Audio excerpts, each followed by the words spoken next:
भगवानले जति दिनुभएको छ यसमा सन्तुष्टि रहन सक्नु नि भगवानको कृपा हो सज्जन। संसारका धन वैभवले त कसलाई पो पुगेको छ र आज। तर जति दिनुभएको छ त्यसमा खुसी छौँ कि छैनौँ हामी? खुसी छौँ भने सम्झिनु भगवानको कृपा त्यही रहेछ।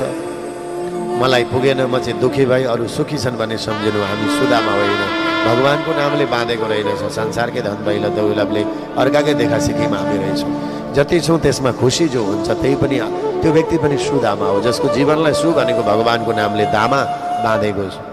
भगवानको नामले बाँधेको व्यक्तिहरू हात गोडा नचले पनि कहीँ गएर थन्के पनि उनीहरूले भगवानप्रति कुनै गुनासो गर्दैनन्। जस्तो कि झमक कुमारी घिमिरे, उनले आज परमात्मासँग कुनै गुनासो गरेनन्,